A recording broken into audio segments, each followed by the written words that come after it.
بسم اللہ الرحمن الرحیم۔ السلام علیکم۔ سیرت النبی کا باب اول، زمزم کی کھدائی۔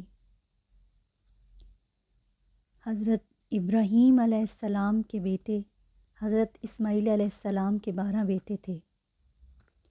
ان کی نسل اس قدر ہوئی کہ مکہ مکرمہ میں نہ سما سکی اور پورے حجاز میں پھیل گئی۔ ان کے ایک بیٹے قدار کی اولاد میں عدنان ہوئے۔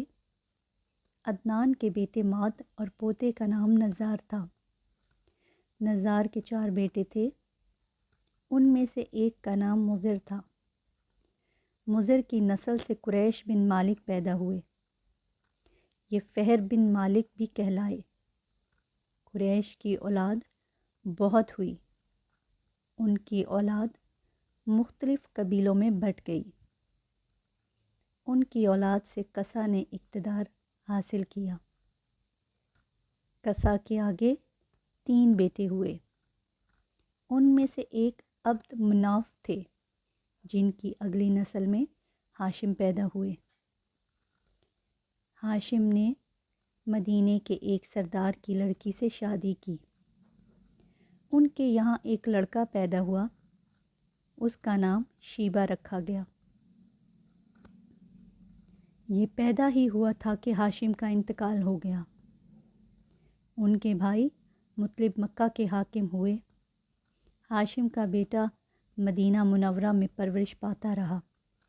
جب مطلب کو معلوم ہو گیا کہ وہ جوان ہو گیا ہے تو بھتیجے کو لینے کے لیے خود مدینہ گئے۔ اسے لے کر مکہ مکرمہ پہنچے تو لوگوں نے خیال کیا یہ نوجوان ان کا غلام ہے۔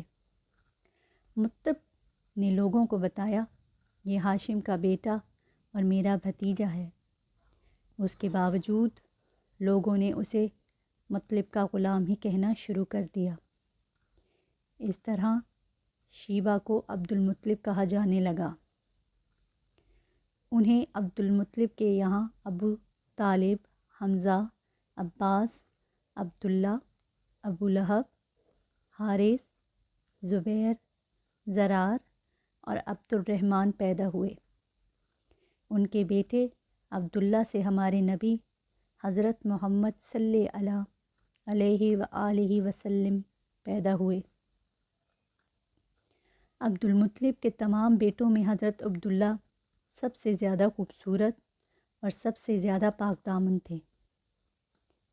عبد المطلب کو خواب میں زمزم کا کنواں کھودنے کا حکم دیا گیا، یعنی حضرت اسماعیل علیہ السلام کے کنویں کو۔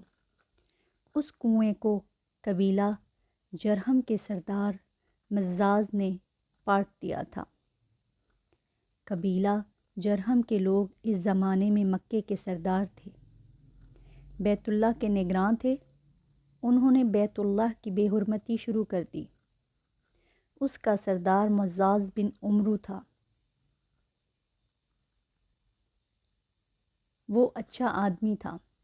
اس نے اپنے قبیلے کو سمجھایا کہ بیت اللہ کی بے حرمتی نہ کرو، مگر ان پر اثر نہ ہوا۔ جب مزاز نے دیکھا کہ ان پر کوئی اثر نہ ہوتا تو قوم کو اس کے حال پر چھوڑ کر وہاں سے جانے کا فیصلہ کیا۔